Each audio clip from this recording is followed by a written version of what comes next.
Well, hello. Not the video I planned on, but I thought this was important. I thought my oil light was coming on.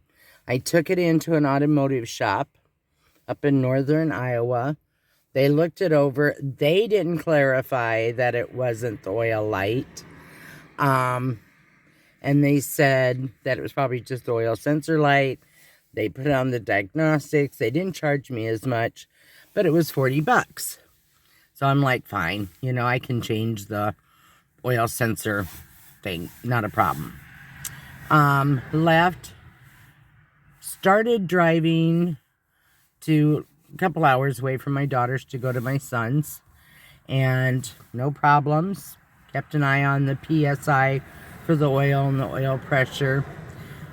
This morning, I decided I was going to go, one of my granddaughters had an archery tournament, and so I was going to head there. It was about a half an hour drive, and the car started idling real bad. I drove the extra 2 miles to a gas station, so I'm not out on an interstate, because it's cold and it's windy. Checked my tires, didn't look bad, but I'm like, okay, it could be a broken belt. I did go in another 6-7 miles. Car started running pretty good until just before I got there. They checked the tires, and I won't go through that because inside your door, and I'll show you that, it shows your tire pressure, what it should be. The guy was putting like 50 pounds in it. It only needs 36. They weren't very good, so I just really watched what they were doing and had him check each tire, and I checked to make sure the proper amount. Get back in the car, and it's running great. And then after about 10 miles, it starts up again. The dashboard light's flashing. I'm like, crap. And then I go and realize it's not the check oil light. It's the check engine light that is on. So this other company didn't even pay attention. They just screwed me out of my money. So it's Saturday. Everything's closed. My regular mechanic, when I called him the other day to look at it, they can't get me in for 2 weeks. So what I'm doing is I'm driving back to my other son's, and I've got to stop it every 10 minutes and let it cool for 15 minutes. I'll be back with you to explain, because it's time to travel a little bit. Okay, I did not make it far. I only made it about a mile. I had let it cool enough. Apparently it's going to have to sit for about, I don't know how long. I'm someplace safe. And thank goodness I'm in Iowa. So what I'm trying to do, and it's about 3 miles away, is get to an O'Reilly's. Or it could be a Napa, it could be an Advanced Auto Parts. And they have a diagnostic kit. Doesn't cost you anything. You can go in, plug it into your car, and it'll read and tell you what is wrong. So instead of paying a mechanic again to do that, I should have done that in the first place.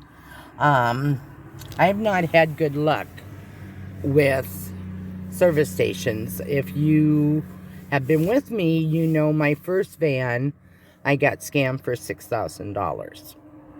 And I think I'm a pretty intelligent person when it comes to car engines, and I'm not a mechanic by any means, but I know enough.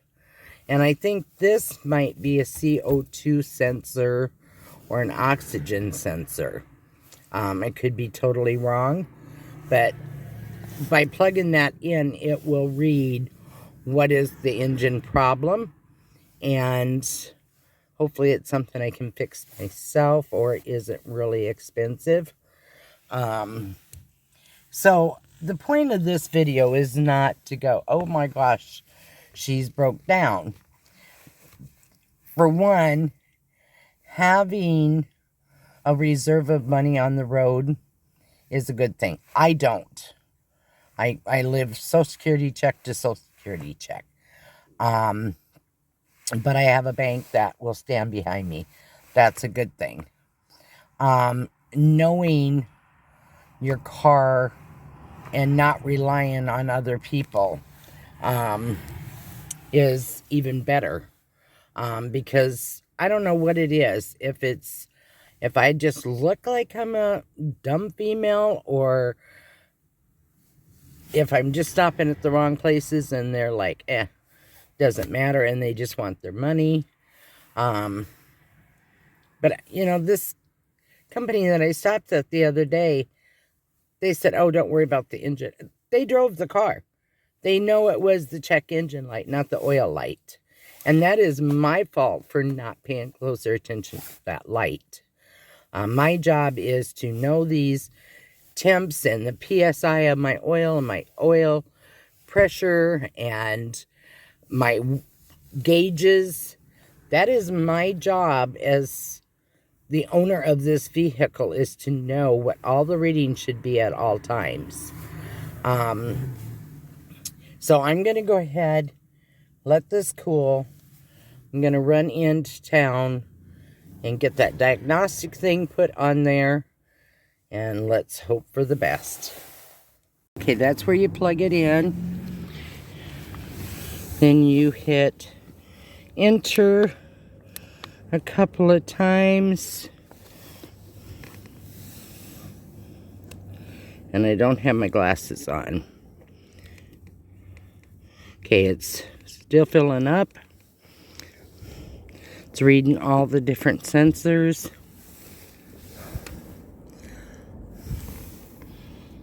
So that was simple, quick, easy. What it read was a dealer code that they can't read. He said that's usually normal. But cylinder 5 misfire. So the injector 5 is probably stuck open. So that's what's causing this problem. So the company I took to totally screwed me out of $40. Told me there was nothing wrong. So I cannot do the work myself. So I will need to find a mechanic. My mechanic is booked for 2 weeks. So I'm just going to have to find a mechanic and then probably get a loan at my bank. So I thought you all might want an update. Let me get my face fixed. Okay. So the van, as you know, broke down. I got it back to my son's, and I put that meter on it. I thought it was the 5th cylinder before I even did it, because it was losing compression and oxygen. So I called a couple places, and they were like, oh, you're going to need a new engine. I don't know why people think, oh, I thought it was an Eagle. It isn't. Because you're a woman, you're dumb. And I was starting to let society undermine me and, go with the thing. So, anyway, I called a couple mechanics. Of course, I'm not going to. So the next day I decided on Monday to drive my car around and to go to different mechanics. Went to one, no, we don't do that kind of work. Another one was booked 3 weeks out. And I really didn't want to take it out of town again because I didn't want to ruin the engine. Went into one and he's like, well, yeah, we can do the work. And I was telling him, I think it's the 5th cylinder. And he goes, well, you don't know that. And I'm going to have to take, this and and drawing me a picture just seemed a little bit too macho. And I can see they were asking, can you pay for this? But they didn't seem like they trusted me. I'm like, buddy, I'm trusting you with my house. So I made an appointment. And then I called a friend of mine that's a mechanic in another town, and he's like, well, let me call my friend. And his friend worked at a place right there in my son's town. So I drove over there, and I explained to him, I can't afford to be scammed. I was scammed with my first van out on the road to the tune of $6,000, and then found out it was the engine. So he seemed really nice. You get a feel for people, especially when you're this old. So I went ahead and said, yeah, I'll do it tomorrow. So I dropped it off. My son followed me up. I dropped it off Monday night. I called him Tuesday because in the meantime, I was switching phone carriers. That's another story. And I called him Tuesday about 9:30 and said, I was just kind of wondering when you're going to get in. Oh, we got it dismantled. And I'm thinking, oh, this sounds expensive. And he's like, one spark plug need to be gapped. And he said it's a cylinder. Well, imagine that. The people that undermined me and said, you don't know what you're talking about, and O'Reilly's little computer thing is trash. Yeah, I know what I'm talking about. So he's like, it's going to be $450.60. And I'm like, crap. Okay, that's bad, because everybody else said $1,500, so actually $500 is good. So he said, do you want me to make it happen? Yes, do. He said, well, the part will come in this afternoon, so I'm thinking by Wednesday. So I call at 3:30 to see how it's going, and he's like, oh, it's all together. I'm like, the new part's in there? Yeah. And then I'm like, how much? Because I'm thinking, okay, there's an extra $300 on that $500. $450.60, just what exactly he quoted me. I was so amazed at their diligence. It runs like a deer, or like a Chrysler Town and Country. Gas mileage still isn't up. I can't figure that out. But my van is running. I'm back on the road. Then on the phone, I was with Boost Mobile. Once I hit Nebraska, Kansas, I get no cell phone service out west. And my plan is to go out west, tentatively, next spring. So I went to US Cell. A friend of mine's like, go to US Cellular. I'm all over the United States, and I get good coverage. Okay. So I have a new phone I bought 14 months ago, $300. US Cell, they said, yep, right here. Yep, it's compatible. I ported my number over. Spent 2 hours in there getting the phone set up. Then, next morning, I'm getting a lot of text. Can't respond. Some people can't call me. It just says she's not in service. So I go back up. I call. I spend 6 hours on the phone with US Cellular, 2 hours at the shop. Nobody can figure it out. Finally, somebody figures it out and says, oh, your phone is not compatible. You'll have to take this one. And they were given a free phone. It's a downgrade. But, the camera's like crap. But it's a phone I can make phone calls. Oh, but we can't give you a free phone because you were a new customer yesterday, not today. Come on, US Cellular. Think about that. You told me my phone was compatible. So I spend another 45 minutes arguing with somebody on the phone. I tried being nice. I tried to be the queen bee. I tried everything I could. And I don't do this often, but I'm like, finally got to an American-speaking person, and I said, listen, I was a new customer yesterday. You told me this phone was compatible. It isn't. I am trying to get out of Iowa. And she goes, oh, why are you trying to get out of Iowa? And I said, because I live in my minivan. I'm homeless, and I'm a widow.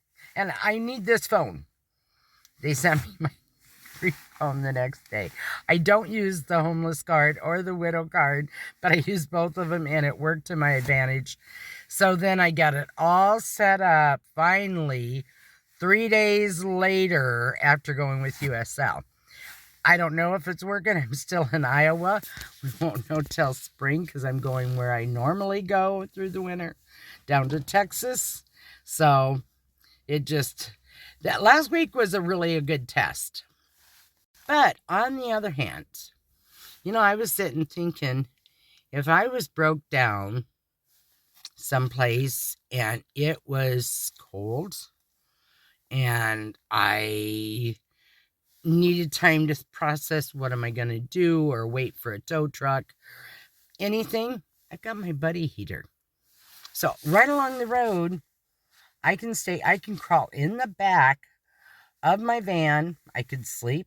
I can lock myself in. I can play music, but I can be warm. I got food here. Most people, if they break down in their car and it doesn't run, in the winter especially, they could freeze. They could get super cold. So that's another blessing of my life on the road. So everything's said and done. My van is running. Got a couple more weeks and I'll be heading south. But Iowa weather's not been bad. It's been mid-40s. Next week it's going to drop to mid-30s. And my last week here, mid-20s. No snow. So I'm not going to complain because I get time with family and friends. And I got fairly decent weather. So I'm going to flip this camera around. No, I'm going to shut this camera off and then flip. I'm so used to my better phone. But this is where I am, one of my favorite lakes. So I just wanted to give you a little view of what Iowa's looking like. And quite frankly, we need the rain. Everybody needs rain right now. So, until next week, thank you for your patience on letting me put this video out and taking a while. It's been a crazy 2 weeks. But I'm still smiling. I'm still in love with van life. I am still in love with my family, friends, and you guys. So, and the other thing is, I got to get it road ready. That's my front seat. I was, in the process of rearranging, trying to get it ready, and then I got sick. Then I thought, well, I'll do it some of the nice days out, and the van broke down. So now I'm like 2 weeks out. It's going to get colder. I really need to focus. I might even pull it into a friend's garage and go through and clean. So, either way, it's cool. I love my house.